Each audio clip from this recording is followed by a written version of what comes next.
कल हमने बताया था कैपेसिटेंस के बारे में। कैपेसिटेंस क्या था भाई? Capacitance is the ability of the conductor to hold the charge. तो जो फॉर्मूला आया था कैपेसिटेंस का वो आया था Q upon V। Q is the charge and V is the potential.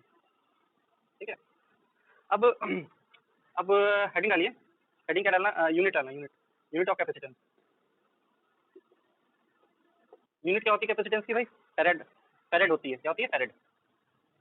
वैसे इन जनरल ऐसा यूनिट क्या होती है? Q upon V। Q का क्या वैल्यू होती है? Q की ऐसा यूनिट क्या होती है? कूलॉम। V की क्या होती है? वोल्ट। कूलॉम पर वोल्ट भी होती है, इसी को क्या बोलते हैं? फैरेड।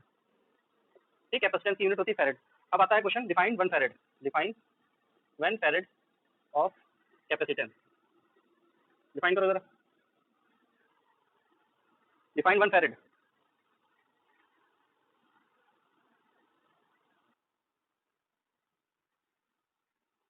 करो डिफाइन भाई। 1 फैरेड को डिफाइन करिए।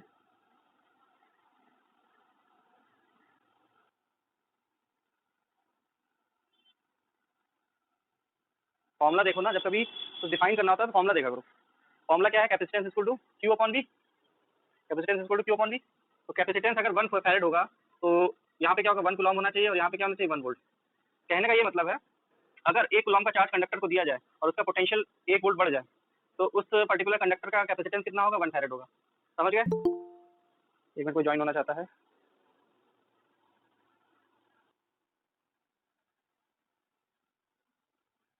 तो उसको कैसे डिफाइन करोगे 1 फैरेड के कैपेसिटेंस को?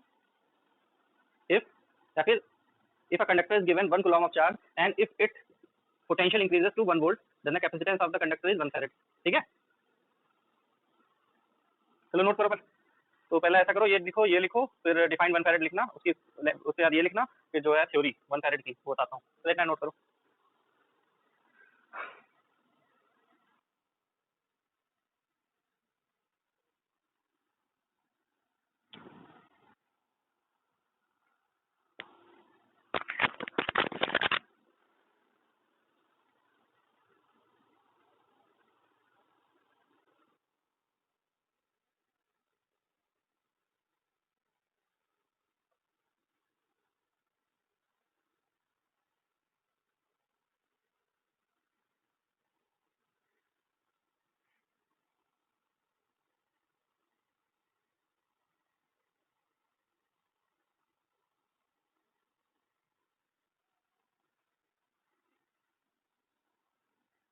नोट हो गया? अब इसके बाद इसकी डिफिनेशन लिखा 1 फैरेड की। The capacitance of a conductor is 1 farad. The capacitance of a conductor is 1 farad if the addition of a charge of if the addition of a charge of 1 coulomb 1 coulomb to it increases its potential by 1 volt। increases its potential by 1 volt। ठीक है, अब heading डालिए। अच्छा, इसकी dimension क्या हो सकते हैं? What is the dimension of capacitance? Dimension निकाल के बताओ। फैरेड जो आपके कैपेसिटेंस होता है उसके डायमेंशन क्या होंगे? कूलॉम अपॉन वोल्ट है ना, कूलॉम अपॉन वोल्ट। तो कूलॉम के क्या डायमेंशन होते हैं? कूलॉम की यूनिट क्या होती है या फिर डायमेंशन क्या होते हैं बताओ? ये बता चुका ना, इलेक्ट्रिक फील्ड के, उसकी इलेक्ट्रिक फील्ड इंटेंसिटी के डायमेंशन आपको निकालने के लिए बोला था। इसके डायमेंशन निकाल के बताओ।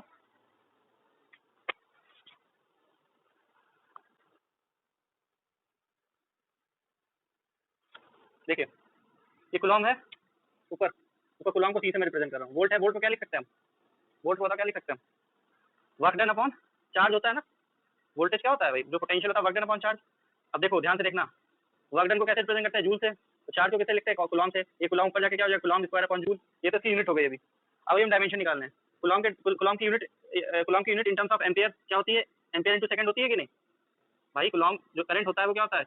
Charge upon time, that is Q equal to I into t, A into s. Time की क्या होती है? सेकंड होती है। ए इंटू एस, मैंने इसकी कूलॉम की यूनिट लिख दी, इसका होल स्क्वायर अपॉन जूल का क्या होता है? जूल वर्क की होती है। वर्क का क्या फॉर्मूला था? फोर्स इंटू डिस्प्लेसमेंट यानी फोर्स इंटू एस।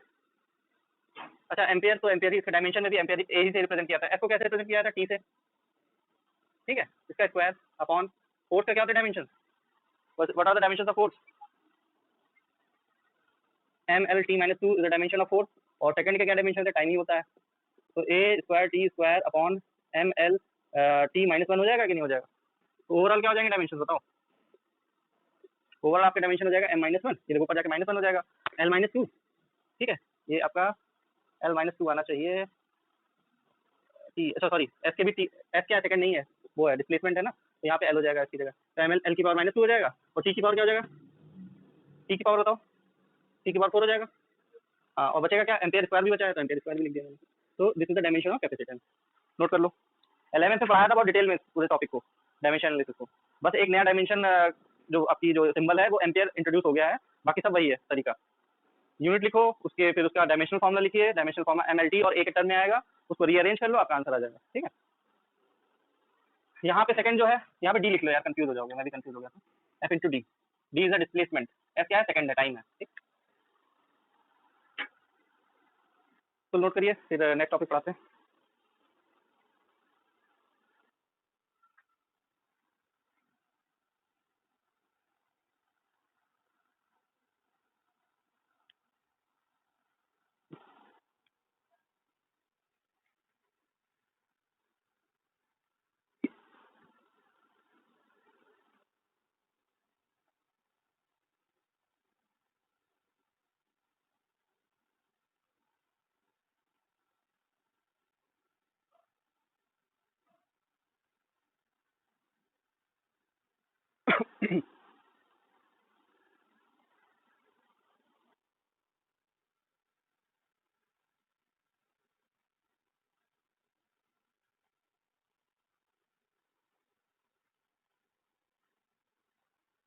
नोट हो गया?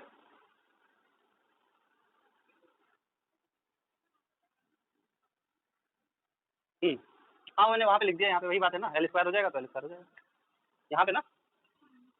हाँ t-2 कर लो, चलो वेरी गुड। वही कह रहा हूँ, रीअरेंज करना है, देख के कर लेना सही से।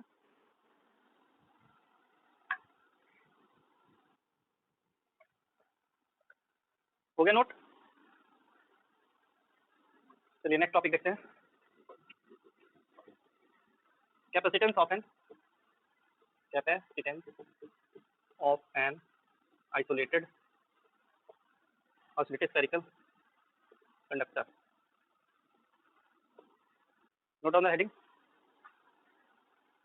किसी आइसोलेटेड स्फेरिकल कंडक्टर, क्योंकि चार्ज उस पर चार्ज है बेसिकली, ठीक है, तो उसकी वजह से उसका कैपेसिटेंस कितना होता है?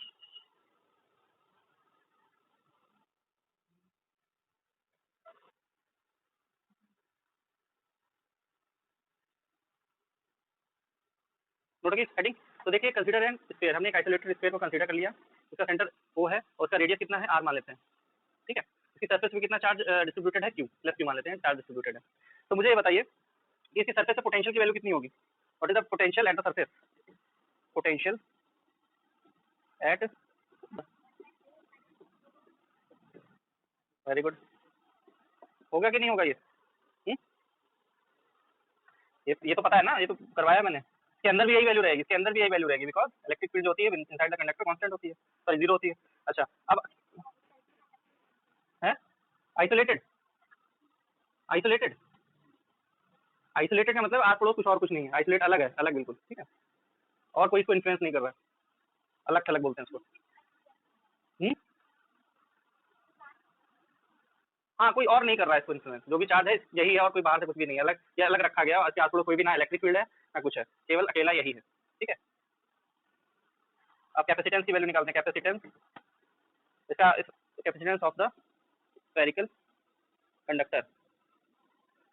और माना क्या गया, इसको वैक्यूम में रखा हुआ है, ये कहाँ रखा हुआ है? एप्सिलॉन नॉट दिया है ना मैंने, तो किसी मीडियम में रखते तो क्या आ जाता, यहाँ किसी किसी मैंने कहाँ पे रखा हुआ है? इसको वैक्यूम में रखा हुआ है, तो कैपेसिटेंस की वैल्यू कितनी होती है? चार्ज अपॉन क्या होता है बताओ? पोटेंशियल। अभी हम फॉर्मुला पढ़ चुके हैं, capacitance equal to Q upon V. तो वी क्या निकला हुआ है? ये हमारा वी हमने ये फाइंड आउट किया था अभी, 1/4 pi epsilon naught Q upon R, Q and Q will be cancelled out, तो सी की वैल्यू क्या आ जाएगी? 4 pi epsilon naught into R, समझ गए? चलो उससे पहले ऐसा करूँ, थोड़ी थ्योरी लिख लूँ, उसके बाद ये नोट डाउन करना। देखिए consider an isolated spherical conductor, consider an isolated spherical conductor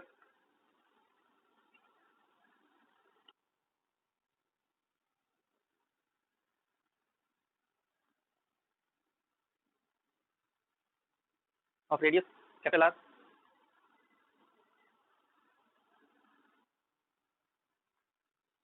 stop.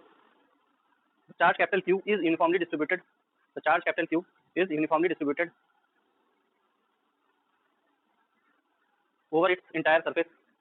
Over its entire surface.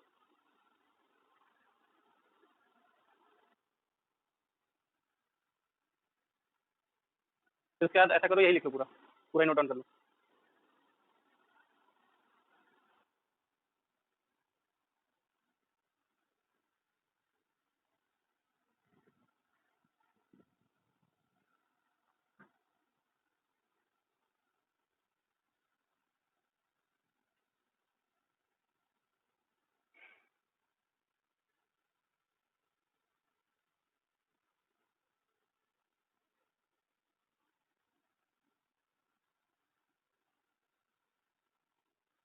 Note हो गया?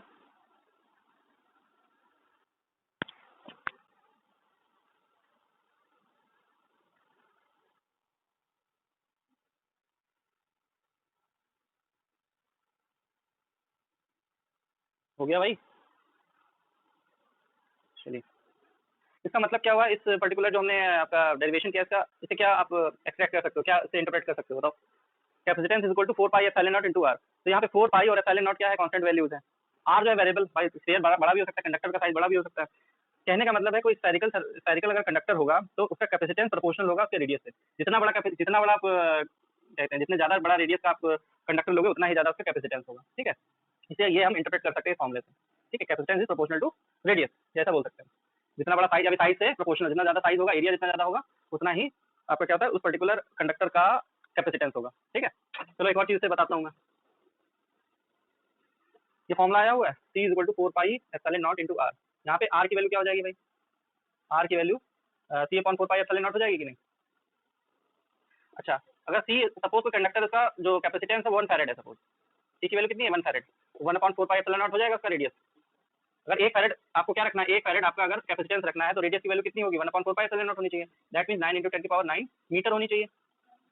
या फिर इसको किलोमीटर में बात करें तो 10 की पावर कितनी हो जाएगी? 3 कम हो जाएगी, 6 किलोमीटर होनी चाहिए. कहने का मतलब है, अगर आपको 1 फैरेड का कैपेसिटेंस चाहिए आइसोलेटेड कंडक्टर में, तो उसका जो साइज, उसका रेडियस क्या होना चाहिए? इतना होना चाहिए. और ये तो बहुत बड़ा है. ये जो रेडियस है, क्या प्रैक्टिकली पॉसिबल है? इतना बड़ा स्क्वायर बनाना पॉसिबल है? इतने, ये तो आपकी अर्थ से भी बड़ा है. ये अर्थ से भी आपका कुछ 1500 गुना बड़ा है. ये जो रेडियस है, धरती का रेडियस क्या है, इससे 1500 कम है, 1500 टाइम्स कम है. उससे भी इतना ज्यादा है, सोचो. ये कहने का मतलब 1 फैरेड बहुत ही प्रैक्टिकली इम्पॉसिबल आपकी क्वांटिटी है. आइसोलेटेड कंडक्टर से हम इतना ज्यादा कैपेसिटेंस नहीं अचीव कर सकते हैं.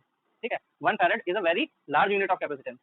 अगर 1 फैरेड हमें चाहिए, तो अगर स्फेरिकल कंडक्टर की बात करें तो इतना रेडियस होना चाहिए उसका, जो कि प्रैक्टिकली पॉसिबल नहीं है. ये प्रैक्टिकली आपकी प्रैक्टिकली पॉसिबल नहीं है, not possible, practically not possible. ठीक है, इस वजह से क्या होता है, जो आपकी कैपेसिटेंस की यूनिट्स होती हैं, उनको दूसरी छोटी स्मॉल यूनिट्स में हम मेजर करते हैं. मिली फैरेड हो गया, 1 मिली फैरेड हो गया, फैरेड. पीको फैरेड हो गया, 1 पीको फैरेड. इस तरीके से मिली में कितना हो जाएगा? 10⁻³ फैरेड हो जाएगा. पीको में कितना हो जाएगा? 10⁻12 फैरेड हो जाएगा. ठीक है, तो इस तरीके से हम माइक्रो फैरेड में कितना हो जाएगा? 10⁻6. ठीक है, कभी भी 1 फैरेड आपको डायरेक्टली फैरेड में नहीं दिया होगा. फैरेड जो है बहुत बड़ी यूनिट हो जाती है, 1 फैरेड. माइक्रो फैरेड में कितना हो जाएगा? 10⁻6 फैरेड हो जाएगा. ठीक है, तो हमेशा small unit of capacitance use की जाती है, because 1 farad is a very large unit of capacitance. And for an isolated spherical conductor, the radius for 1 farad capacitance, the radius has to be of this order, which is practically impossible. ठीक है, इस वजह से जो हम represent करते हैं capacitance की यूनिट, वो शॉर्ट, जो स्मॉल यूनिट में रिप्रेजेंट करते हैं. जनरली फैरेड में, इसे पीको फैरेड जनरली यूज होती है. जनरली क्या यूज होती है? Pico farad. ठीक है, इतना नोट डाउन कर लो.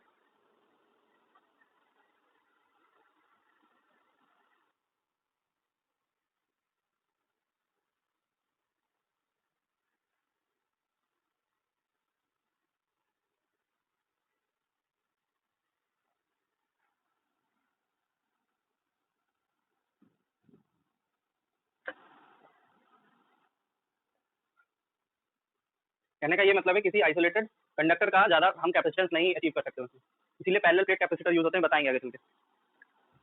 फिर एक टाइम के बाद जो कंडक्टर की कैपेसिटी है चार्ज होल्ड करने की, वो कम होने लगती है. कम क्या हो जाती है, एक लिमिट होती है. उसके बाद वो ब्रेक डाउन होने लगता है उसके आस पड़ोस का मटेरियल. ठीक है, आस पड़ोस का जो मीडियम है सब ब्रेक डाउन होने लगता है. तो वो चीज़ें बताऊंगा मैं आगे, पहले इतना समझो. ये चीज़ समझ गए?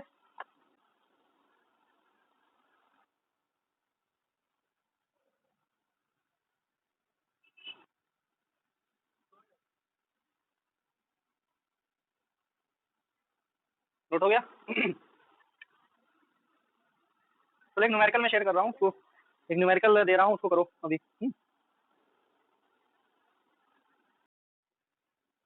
नोट हो गया क्वेश्चन?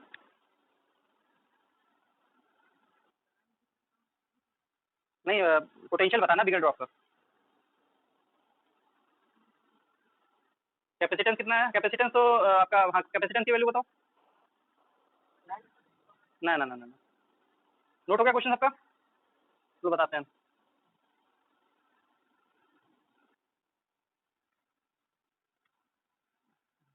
चलिए बताते हैं।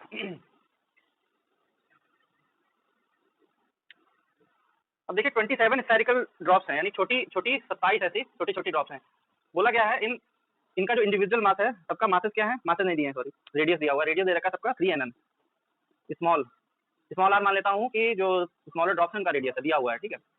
अब बोला गया है और इन पे सब ड्रॉप्स पे स्मॉल क्यू चार्ज है जो है, suppose small q is the charge on each. ना यार माइक, तुम लोग यार माइक ऑफ कर लो यार अपना। Small q is the drop, sorry small q is the charge on each small drop. कितना चार्ज है? 10⁻12 कूलम, ठीक है। ये छोटी ड्रॉप्स में हर हर हर on each drop, small drop पे चार्ज है ये, ठीक है। बोला गया है ये 27 की 27 जो ड्रॉप्स हैं इनको कंबाइन करके एक बिगर ड्रॉप बनाई गई है। तो अब देखो इनको कंबाइन करके बिगर ड्रॉप बना दिया है, लेकिन वॉल्यूम जो वॉल्यूम ऑफ बिगर ड्रॉप होगा, वॉल्यूम ऑफ बिग ड्रॉप, वो कितना कितना होगा? 27 multiply by volume of small drop के बराबर होगा कि नहीं होगा? 27 को मिला के एक बड़ी बना दी गई, 27 ड्रॉप को मिला के, तो वॉल्यूम ऑफ बिग ड्रॉप जो बड़ी ड्रॉप बनी है उसका volume 27 multiply by volume of small drop, एक स्मॉल ड्रॉप के बराबर होगा कि नहीं? ये बात समझ में आएगी नहीं? ना डेंसिटी चेंज हो रही, ना कुछ चेंज हो रहा है, ना मास चेंज हो रहा है, ठीक है। तो वॉल्यूम ऑफ बिग ड्रॉप क्योंकि स्फेरिकल ड्रॉप है मान के चलना है, ठीक है। स्फेरिकल ड्रॉप का जो आपका वॉल्यूम होता है क्या होता है? 4/3 pi R cube, capital cube. Capital R क्या मानना है हमें? बड़ी ड्रॉप का रेडियस माना है, will be equal to 27 multiply by 4/3 pi small pi r small cube, ठीक है, पाई स्मॉल आर क्यूब। ये कैंसिल आउट हो गया, बचेगा क्या? R will be equal to cube root 27 का क्यूब रूट क्या होता है? 3। R capital R will be equal to 3 multiply by small r, हो जाएगा कि नहीं हो जाएगा? यानी जो बड़ी ड्रॉप का रेडियस है वो हो जाएगा 3 into small r. Small r कितना? 3 mm, तो 9 mm हो जाएगा।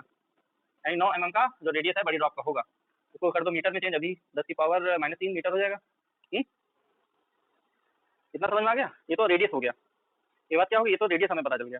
अब जो है, अब हमें पता करना है, हमें फाइनल पहुंचना कहाँ पर है? हमें पोटेंशियल पूछा है इसका। हमें क्या पूछा है? पोटेंशियल पूछा है बड़ी वाली ड्रॉप का। तो हमें पता है सी जो कैपेसिटेंस का फॉर्मूला होता है वो क्या होता है? Q upon capital Q upon B होता है। क्यू क्या है यहाँ पे? जिसका कैपेसिटेंस निकालना है उसका चार्ज कितना है, और वी पोटेंशियल उसका पर्टिकुलर जो जिसका भी हम कैपेसिटेंस की बात कर रहे हैं और जिस पे चार्ज की बात कर रहे हैं उसका पोटेंशियल। हमें बिग ड्रॉप की बात कर रहे हैं, बिग ड्रॉप का पोटेंशियल निकालना है। तो कैपेसिटेंस ऑफ सी क्या है यहाँ पे? Capacitance of big drop. Q is the charge on the big drop and V is the potential of big drop. तो वी का फॉर्मूला क्या हो जाएगा? Q upon C. हमें क्यू भी नहीं पता है, सी भी नहीं पता है, तो पहले ये दोनों चीजें पता कर लें, भी अपने आप पता चल जाएगा, ठीक है। तो क्यू की वैल्यू क्या हो जाएगी भाई बताओ? Capital Q is the charge on the big drop, बड़ी ड्रॉप वाली ड्रॉप पे कैपिटल क्यू चार्ज है, कितना हो जाएगा बताओ ये? अगर स्मॉल वाली पे दे रखा है 10⁻12, बताओ कैपिटल क्यू पे कितना चार्ज हो जाएगा? Very good. हाँ देखो, चार्ज क्या फॉलो करता है? एडिटिविटी प्रॉपर्टी फॉलो करता है। तो 27 का जितना चार्ज है 27 से कंबाइन कर दो, 27 जो स्मॉल ड्रॉप्स हैं उनके चार्ज को कंबाइन कर दो, तो वो बड़ी ड्रॉप पे चार्ज हो जाएगा। 27 ड्रॉप्स हैं और एक ड्रॉप पे चार्ज कितना? 10⁻12 है। तो this will be the charge on the big drop coulomb.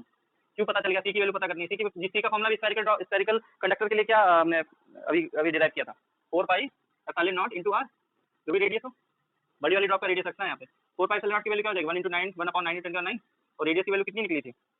9 multiply by 10⁻3। 9 9 cancel out, बचेगा क्या? 10⁻6।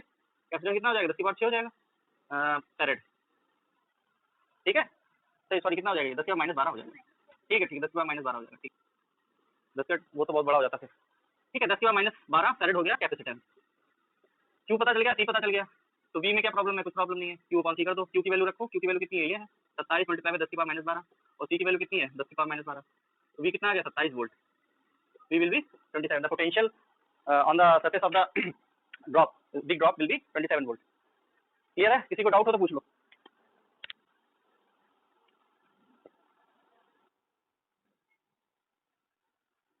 नोट करो।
नोट हो गया?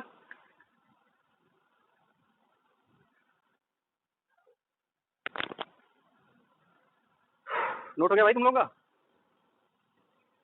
चलो अच्छा अभी नहीं हुआ, नोट कर लो आराम से।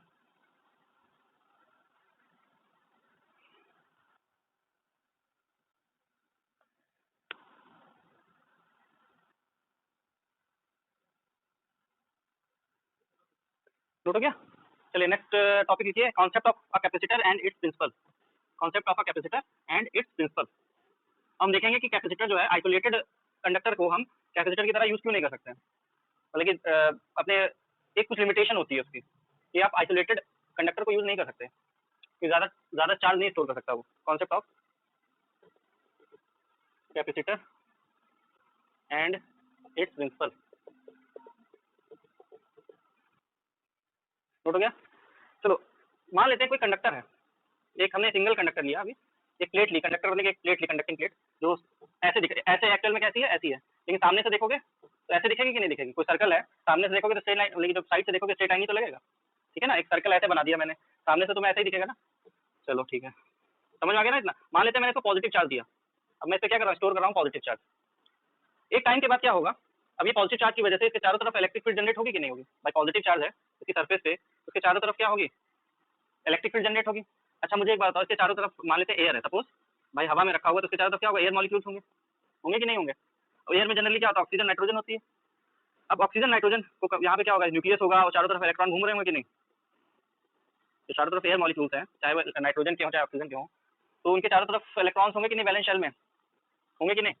अब क्या होगा, मैं चार्ज देता जा रहा हूँ, देता जा रहा हूँ, देता जा रहा हूँ, एक टाइम ऐसा आएगा कि चार्ज जो है, अब इलेक्ट्रिक फील्ड की वैल्यू धीरे धीरे बढ़ती जाएगी, चार्ज जब बढ़ेगा इस सरफेस पे तो इलेक्ट्रिक फील्ड की वैल्यू बढ़ेगी। अब इलेक्ट्रिक फील्ड इस पर्टिकुलर जो चारों तरफ एयर है उस पर क्या लगाएगी, फोर्स लगाएगी, इलेक्ट्रॉन को अपनी तरफ खींचना चाहेगी। कब तक? और ये इलेक्ट्रॉन क्या करेगा, इलेक्ट्रॉन तो तब उसी की तरफ भागेगा जो उसको ज़्यादा तेजी से खींचेगा। अगर न्यूक्लियस ज़्यादा तेजी से खींचेगा तो ये बना रहेगा अपने इलेक्ट्रॉन अपने एटम में, और अगर ये कंडक्टर पे ज़्यादा फोर्स उसको लगी, अट्रैक्टिव फोर्स, तो कंडक्टर में चला जाएगा। तो एक पॉइंट आएगा, मैं कंडक्टर को चार्ज देता जा रहा हूँ, देता जा रहा हूँ, तो ये जो अट्रैक्टिव फोर्स है एक पॉइंट पे आके ज़्यादा हो जाएगी। तो ये क्या करेगा, मान लेते हैं इतनी फोर्स हो गई कि एक चार्ज ने एक इलेक्ट्रॉन को अपनी तरफ कलेक्ट कर, मतलब कि जो न्यूक्लियस जिस फोर्स से खींच रहा था और ये पॉजिटिव चार्ज जिस फोर्स से उसको खींच रहा है, तो ये पॉजिटिव चार्ज वाली ये जो कंडक्टर का पॉजिटिव चार्ज है इसकी जो फोर्स ऑफ अट्रैक्शन है वो ज़्यादा होगी सपोज, तो इलेक्ट्रॉन कहाँ चला जाएगा, यहाँ चला जाएगा, और यहाँ पे क्या हो जाएगा, एक पॉजिटिव चार्ज बन गया, एक मतलब गायब हो गया पॉजिटिव चार्ज। फिर क्या हुआ, तुमने एक और पॉजिटिव चार्ज दे दिया, फिर वही कहानी होगी, एक और आपको क्या करेगा, इलेक्ट्रॉन को खींच देगा, फिर यहाँ पे पॉजिटिव चार्ज चला गया। कहने का मतलब क्या है, एक टाइम के बाद क्या होगा, एक इस कंडक्टर की कैपेसिटी होगी, उससे ज्यादा फिर उसके बाद क्या होगा, चार्ज की लीकिंग होने लगेगी, चार्ज की क्या होने लगेगी, लीकिंग होने लगेगी। एक टाइम के बाद आप चार्ज देते जाओगे, लेकिन कंडक्टर पे चार्ज क्या होगा, नहीं बढ़ेगा, बिकॉज वो अपने आस पड़ोस वाले जो जो जो भी मीडियम होगा उसको उसको ब्रेक डाउन करने लगेगा, क्या करने लगेगा, ब्रेक डाउन करने लगेगा, अपने चारों तरफ वाले मीडियम को ब्रेक डाउन करने लगेगा, किस तरीके से, इलेक्ट्रॉन खींचने लगेगा उसके, तो इलेक्ट्रॉन खींचने लगेगा तो चार्ज जो तुम एक्स्ट्रा दोगे वो क्या करेगा, न्यूट्रलाइज कर देगा इलेक्ट्रॉन जो अपने पास उसकी तरफ जो खींच के आएगा। तो कहने का मतलब जो आपने एक्स्ट्रा चार्ज दिया वो क्या हुआ, इस कंडक्टर पे ना के लीक हो गया, बिकॉज न्यूट्रलाइज कर दिया उसके चारों तरफ वाले मीडियम ने उसको। तो कहने का मतलब है एक टाइम के बाद लीकिंग ऑफ चार्जेस होने लगेगी, क्या होने लगेगी, लीकिंग ऑफ चार्जेस होने लगेगी। और क्यों होने लगेगी, बिकॉज सराउंडिंग मीडियम का ब्रेकडाउन होने लगेगा। ठीक है, ये बात समझ में आई कि नहीं? अब ये ब्रेकडाउन जो है सबका अलग अलग तरीका, क्या बिल्कुल नहीं समझ में आया?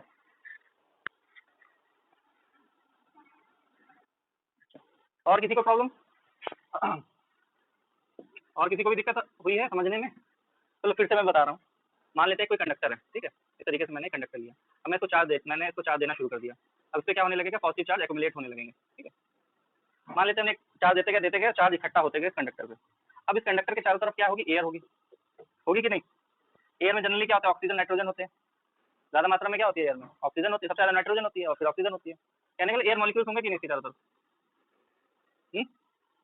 अब क्या किया, एक टाइम के बाद ऐसा होगा, अब ये पॉजिटिव चार्ज है तो पॉजिटिव चार्ज इलेक्ट्रिक फील्ड भी जनरेट कर रहा होगा, पोटेंशियल भी इसकी वजह से जनरेट होने लगेगा।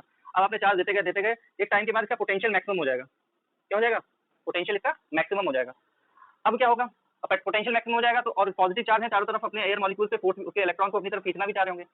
भाई एयर मॉलिक्यूल्स हैं तो एयर मॉलिक्यूल्स में क्या होगा, मान लेते न्यूक्लियस है तो चारों तरफ इलेक्ट्रॉन्स होंगे कि नहीं होंगे? मैं एक मॉलिक्यूल की बात कर रहा हूँ, इसे करोड़ों मॉलिक्यूल्स होंगे।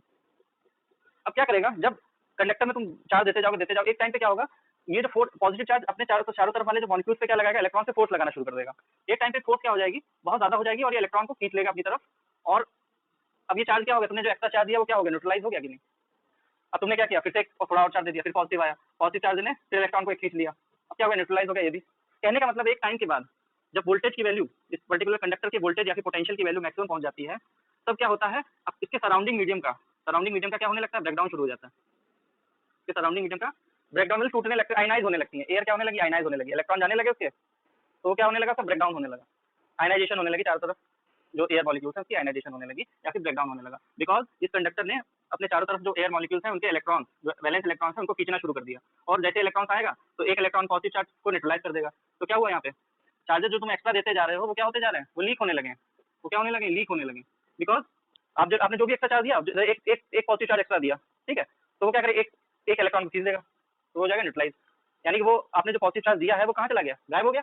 कहने का मतलब है इस पर्टिकुलर कंडक्टर की होल्डिंग कैपेसिटी कुछ है, उसके बियॉन्ड वो होल्ड नहीं कर सकता है, उसके बियॉन्ड अगर आप चार्ज देंगे भी तो वो चार्ज कहाँ चला जाएगा, न्यूट्रलाइज कर, वो सॉरी आयनाइज करने लगेगा अपने सराउंडिंग एयर मॉलिक्यूल्स को, जिसको हम बोलते हैं ब्रेकडाउन, ठीक है।